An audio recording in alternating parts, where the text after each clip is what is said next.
बिस्मिल्लाहिर्रहमानिर्रहीम। मैं हूं doctor GM Chaudhry, advocate Supreme Court of Pakistan. तो मैं आपके सामने मुख्तलिफ जो कानूनी और आइनी अमूर हैं उनके तज्ज़िये लेकर हाज़िर होता रहता हूं। तो आज मैं आपको बताऊंगा कि पाकिस्तान में एक दहशत गर्दी का कानून बना था जिसे एंटी टेररिज्म एक्ट 1997 कहा जाता है। ये एक्ट नंबर 27 ऑफ 1997 है। इसकी एक बड़ी लंबी चौड़ी तारीख है। अगर इसको देखा जाए तो ये 70s में मुख्तलिफ औकात में मुख्तलिफ ऑर्डिनेंसेस की सूरत में नाफिज किया गया, और ख़ास तौर पर जब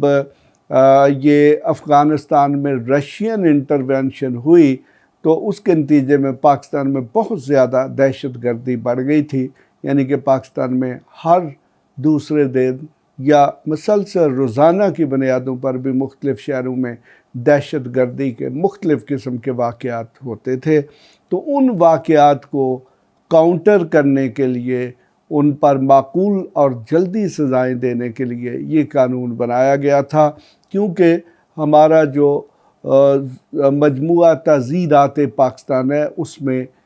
ऐसी माकूल सज़ाएँ नहीं थी जो कि दहशत गर्दी के जो ऑफेंसेस हैं उन पर सज़ा देने में मददगार होते। तो अब सवाल ये पैदा होता है कि क्या ये दहशत गर्दी का जो कानून है, अगर कोई सियासी लीडर कोई ऐसी स्टेटमेंट देता है जो इसके किसी शेड में आ जाती है तो उस पर दहशत गर्दी का मुकदमा दर्ज हो सकता है कि नहीं। यकीनन मेरी राय यही है कि एक सियासी लीडर, ख़ास तौर पर जो बहुत बड़े किसी मजमे को, किसी जलसे को, मीटिंग को ख़िताब कर रहा है, तो उसमें वो पूरे सिस्टम, आइनी निज़ाम, कानूनी सिस्टम, जमहूरी सिस्टम की बात कर रहा होता है। तो उस पर, उसके किसी लफ्ज़ पर, किसी जुमले पर ये मुकदमा दर्ज कर देना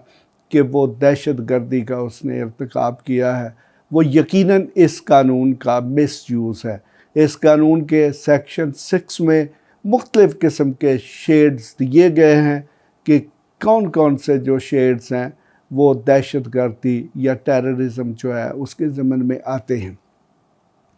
तो वैसे मैं समझता हूँ कि जो ये जुमे के दिन 20 अगस्त का वाक़या है, और 20 अगस्त में दफ़ा 144 जो है वो भी इस्लामाबाद में नाफिज थी। तो ये जो शिकायत करने वाले मैजिस्ट्रेट साहब हैं, शायद इनकी कानून के साथ इतनी वाकफियत नहीं है। जहाँ पर उनने 780 लगाई है तो उनको चाहिए था कि वो जो सारे का सारा क्राउड था जिसमें हज़ारों लोग शामिल थे, उन सब पर और PTI के सारे लीडरों पर वो जो दफ़ा 144 की वायलेशन का ऑफेंस है उसके तहत भी मुकदमा करता। तो मेरे ख़्याल में ये उसकी मुल्क की बहुत बड़ी खिदमत होती, और उसका नतीजा यकीनन जल्द या बदेर यही निकलता या निकलेगा कि इस शख्स को अपनी नौकरी से हाथ धोने पड़ते। हमारी इंतज़ामिया जो है उसको, हमारा जो मुख्तलिफ़ किस्म के कानूनी ज़वाबत हैं और हाई कोर्ट्स और सुप्रीम कोर्ट्स की जजमेंट्स हैं, उनमें ये कहा गया है कि अगर कोई अफसर जो है अपने इख्तियारात से तजावज़ करता है तो उसे नौकरी से बरतरफ किया जा सकता है। और उसके साथ साथ अगर किसी सरकारी अफसर को कोई सियासी अथॉरिटी या कोई भी अथॉरिटी इस किस्म का हुक्म देती है कि जो कानून की ख़िलाफ़ वर्जी है, तो उसे वो गैर कानूनी हुक्म जो है वो नहीं मानना चाहिए। और सुप्रीम कोर्ट में बहुत सारे फ़ैसलों में ऐसे केसेस जिनमें किसी अफसर पर ये इल्ज़ाम था कि उसने गैर कानूनी हुक्म माना, तो उसकी जो सज़ा थी उसको बरकरार रखा गया, और सुप्रीम कोर्ट ऑफ पाकिस्तान ने बड़ी सख्त किस्म के ऑब्ज़र्वेशन और स्ट्रिक्चर्स पास की। बल्कि बहुत सारी ऐसी जजमेंट्स भी हैं जिनमें ये कहा कि अगर कोई सरकारी अफसर अपने ओहदे का मिसयूज़ करता है, अपने इख्तियारात से तजावज़ करता है, या किसी सियासी अथॉरिटी यानी कि किसी MPA, MNA, मिनिस्टर या इवन प्राइम मिनिस्टर के कहने पर वो कोई गैर कानूनी काम करता है, تو اس کو سزا بھی دی جانی چاہیے اور اس کو نوکری سے برطرف بھی کیا جانا چاہیے۔ تو اس طرح میرے خیال میں یہ دہشت گردی کا جو قانون ہے،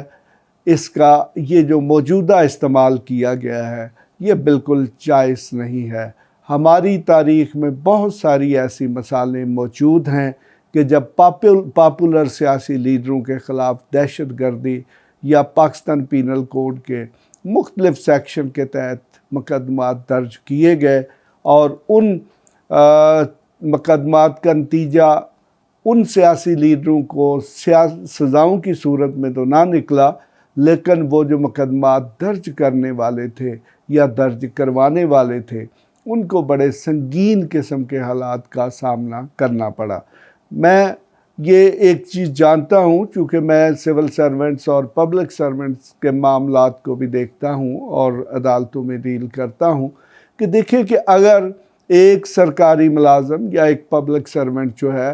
وہ کوئی غیر قانونی حکم نہیں مانتا تو میکسیمم اسے کیا کیا جائے گا؟ دیکھیں فوری طور پر یہ ہو سکتا ہے کہ اس کا تبادلہ کر دیا جائے۔ تو تبادلہ کو سزا نہیں ہے۔ کوئی ایسا میں نے سرکاری افسر نہیں دیکھا کہ جس کا آج تک یا جب سے وہ سروس میں انٹر ہوا ہے تو اس کا ایک جگہ سے یا ایک عہدے سے دوسری جگہ پر تبادلہ نہ ہوا ہو۔ تو باقی رہا اگر اس کے خلاف یقیناً وہ کوئی قانون کی وائلیشن کرتا ہے تو اگر کوئی شخص اس کو پرسو کرے گا تو اس شخص کے خلاف محکمانہ کارروائی کر کے اس کو نوکری سے بھی برطرف کیا جا سکتا ہے۔ تو لہٰذا یہ جو ہماری پبلک اتھارٹیز ہیں، پبلک سرونٹس ہیں، گورنمنٹ سرونٹس ہیں، سول سرونٹس ہیں، ان کو یہ احتیاط کرنی چاہیے کہ کسی سیاسی اتھارٹی یا کسی سینئر افسر کے کہنے پر کوئی ایسا کام نہیں کرنا چاہیے جو کہ قانون کی خلاف ورزی ہو۔ بعد میں نے دیکھا ہے کہ بہت سارے ایسے سرکاری افسران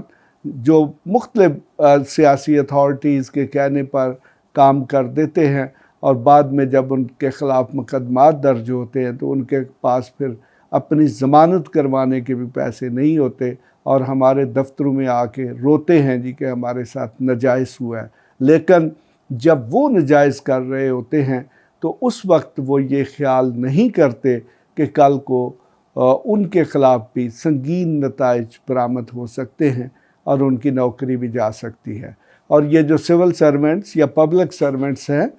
ان کے تو سوائے جو آنیسٹ سول سروس ہیں ان کے تو ذرائع بہت محدود ہوتے ہیں۔ اگر ان کو نوکری سے برطرف کر دیا جاتا ہے تو ان کے پاس تو اگلے 2 ماہ میں کھانے کے لیے بھی کچھ نہیں ہوتا۔ تو جو کرپٹ ہیں ان کے پاس یقیناً ان نے بہت سارا پیسہ اور وسائل اکٹھے کیے ہوتے ہیں، لیکن الٹیمیٹلی جب ان کے خلاف کوئی کارروائی کی جاتی ہے تو پھر ان کی کرپشن جو ہے وہ بھی سامنے آ جاتی ہے۔